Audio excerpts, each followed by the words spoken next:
नमस्कार साथियों, आप सभी का हमारे YouTube channel excellent classes Ajmer पे स्वागत करता हूं। साथियों, आज के वीडियो में हिंदी शिक्षण वीडियो की लगभग 50% की क्लास रहने वाली है। साथियों, हिंदी शिक्षण विधियां आपके लिए अति महत्वपूर्ण रहती है। साथियों, रीट में लगभग 10 जो पर्सन है साथियों, वो आपके हिंदी शिक्षण वीडियो के पूछे जाएंगे। आप यहाँ पर हिंदी शिक्षण के जो वन लाइनर क्वेश्चन है साथियों, कलाम अकेडमी के नोट से बनाई गई है साथियों, तो आप इसे जरूर देखें। शुरुआत करते हैं पहले क्वेश्चन से। हमारा पहला क्वेश्चन है साथियों, इसमें लिखा है चित्र वर्णन जो विधि है वो किसके लिए है। तो चित्र वर्णन जो विधि है साथियों, ये रचना शिक्षण की एक विधि है। यहाँ पर चित्र वर्णन जो विधि है वो रचना शिक्षण की विधि कहलाती है। अगला क्वेश्चन है, रचना के लिए अनुकरण विधि कौन सी उपयुक्त रहेगी। यानी रचना के लिए जो अनुकरण विधि है वो कौन से स्तर के लिए रहती है, तो ये प्राइमरी स्तर के लिए होती है साथियों। जो अनुकरण विधि है वो छोटे बच्चे होते हैं, कक्षा 1 से लेकर 5 तक के लिए सबसे ज़्यादा उपयोगी मानी जाती है।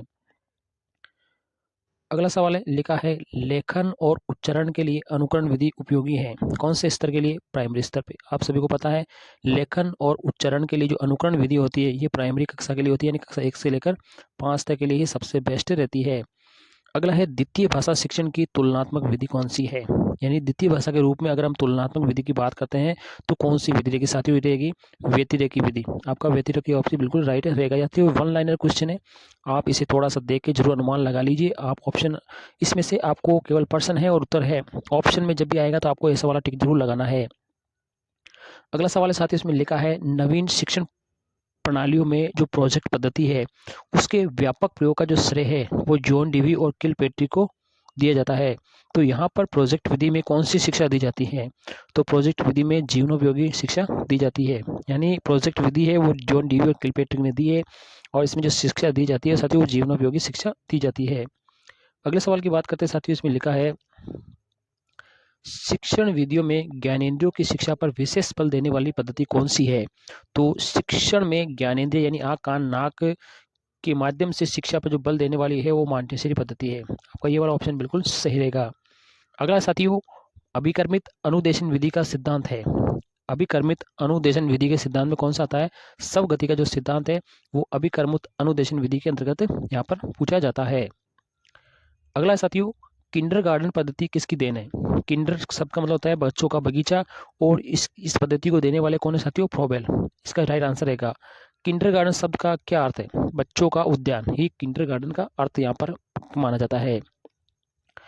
अगला है, किस शिक्षा शास्त्री के अनुसार स्कूल एक बाग है, अध्यापक एक माली है और बच्चे पौधों के समान ही किसने कहा है?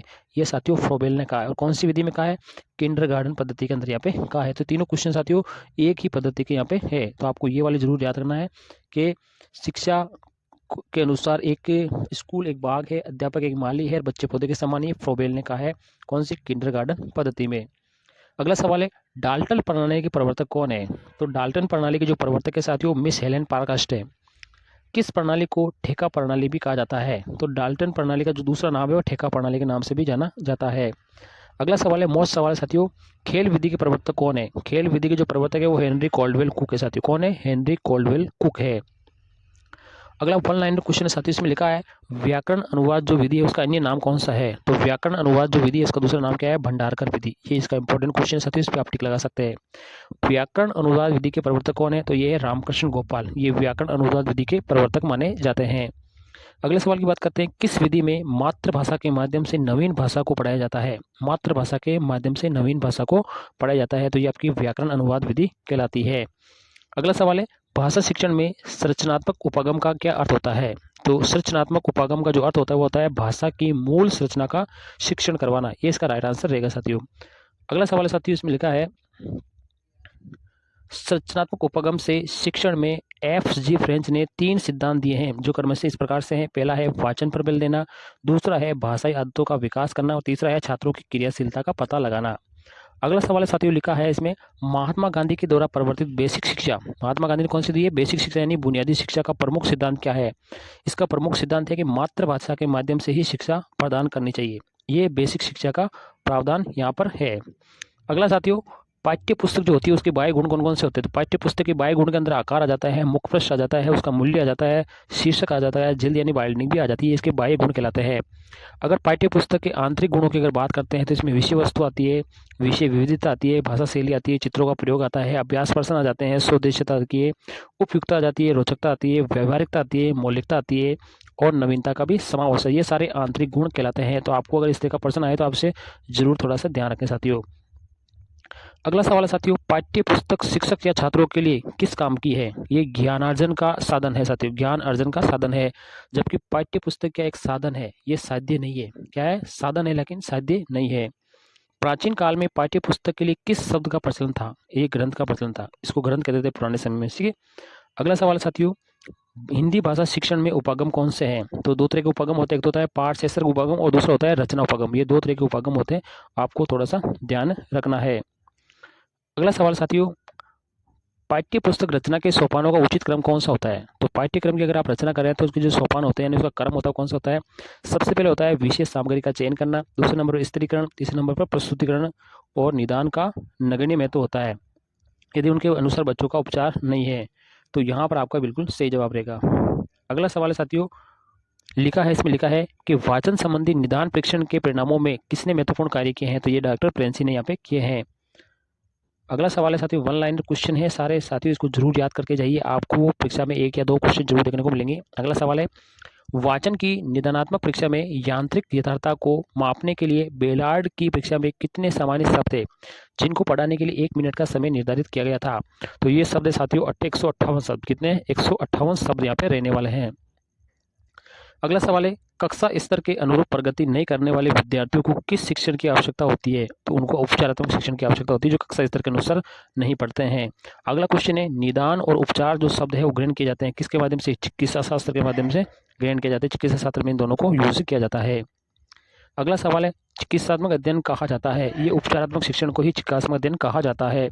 उपचारात्मक शिक्षण है अध्ययन संबंधी कठिनाइयों को दूर करते हुए शिक्षण कराना। ये उपचारात्मक शिक्षण की परिभाषा साथियों, कि अध्ययन संबंधी कठिनाइयों को दूर करते हुए शिक्षण कराना, ये उपचारात्मक शिक्षण कहलाता है। अगला सवाल है, भाषा में निदानात्मक परीक्षण वे परीक्षण है जिसके द्वारा अनुसंधानकर्ता छात्र के भाषागत दोषों को खोजता है जो अपने स्कूल के विषय में सामान्य प्रगति नहीं करते हैं। इस कथन में किस मनोविज्ञान का है? ये सोनेल का है। किसका है? सोनेल का है। अगला सवाल है, उपचारात्मक शिक्षण में व्यवहार कैसा होना चाहिए? सहानुभूतिपूर्ण होना चाहिए। उपचारात्मक शिक्षण में कैसा व्यवहार होना चाहिए? सहानुभूति व्यवहार होना चाहिए। अगला है, मूल्यांकन का प्रश्न है, एक अच्छे मूल्यांकन की क्या विशेषता होती है? अच्छे मूल्यांकन में वैधता होनी चाहिए, वस्तुनिष्ठता होनी चाहिए, व्यापकता होनी चाहिए, विश्वसनीयता होनी चाहिए, व्यावहारिकता होनी चाहिए, विभेदकारिता होनी चाहिए, उपयोगिता होनी चाहिए और स्पष्टता होनी चाहिए। ये सारों मोस्ट लगा सकते हैं आप, ये जरूर पूछा जाएगा। इसमें से एक प्रश्न आपका 101% बनेगा, गारंटी लिख के दे देता हूँ साथियों। अगला है, शैक्षिक मूल्यांकन के उद्देश्य होते हैं, 3 उद्देश्य होते हैं शैक्षिक मूल्यांकन। एक ज्ञानात्मक होता है, एक भावात्मक होता है और एक क्रियात्मक होता है। किसने दिया है? ब्लूम ने दिए हैं, तीनों पक्ष से।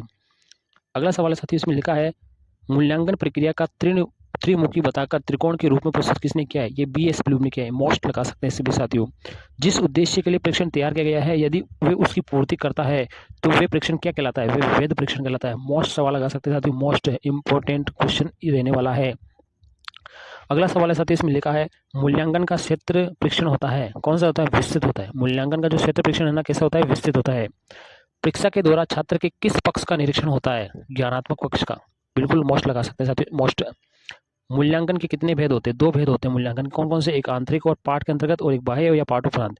यानी आंतरिक का मतलब पाठ के पढ़ते पढ़ते और बाह्य का मतलब होता है पाठ पूरा होने के बाद में। ये 2 तरह के मूल्यांकन होते हैं। अगला है सवाल तो, भावात्मक पक्ष के मापन हेतु उपयुक्त मापनी कौन सी है? अभिवृत्ति मापनी। कौन सी है? अभिवृत्ति मापनी। विचारों की अच्छी अभिव्यक्ति किस प्रकार के प्रश्नों में हो सकती है? विचारों की अच्छी अभिव्यक्ति ना साथियों निबंधात्मक में हो सकती है, क्योंकि निबंध में बिल्कुल डिटेल से लिखा जाता है, तो उसमें अच्छी अभिव्यक्ति हो सकती है कि छात्र क्या कहना चाह रहा है। अगला सवाल है, लिखित परीक्षा के कितने भेद होते हैं? लिखित परीक्षा के 2 भेद होते हैं, एक तो निबंधात्मक होते हैं और एक होता है वस्तुनिष्ठ। ठीक है, निबंधात्मक क्या होती है कि उसकी अभिव्यक्ति की पूरी हो जाती है। अधिक विश्वसनीय परीक्षण कौन सा है? वस्तुनिष्ठ परीक्षण, जिसका दूसरा नाम है प्रेमापीकरण परीक्षण। इसमें 4 ऑप्शन आते हैं, तो ये क्या है? एक तरह का अधिक विश्वसनीय होता है। अगला है साथियों, वस्तुनिष्ठ प्रश्नों के प्रकार कैसे होते हैं।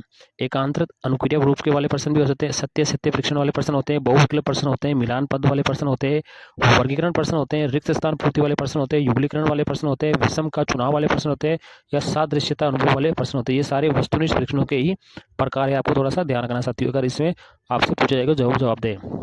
वस्तुनिष्ठ प्रश्नों की उपयोगिता का मुख्य कारण क्या होता है। वस्तुनिष्ठ प्रश्नों से क्या होता है, मूल्यांकन कहता है एकदम निष्पक्ष मूल्यांकन होता है। आत्मनिष्ठा का गुण किसमें पाया जाता है, निबंधात्मक परीक्षण में ही आत्मनिष्ठा का गुण पाया जाता है, क्योंकि इसमें विचारों की अभिव्यक्ति अच्छी तरह से हो जाती है।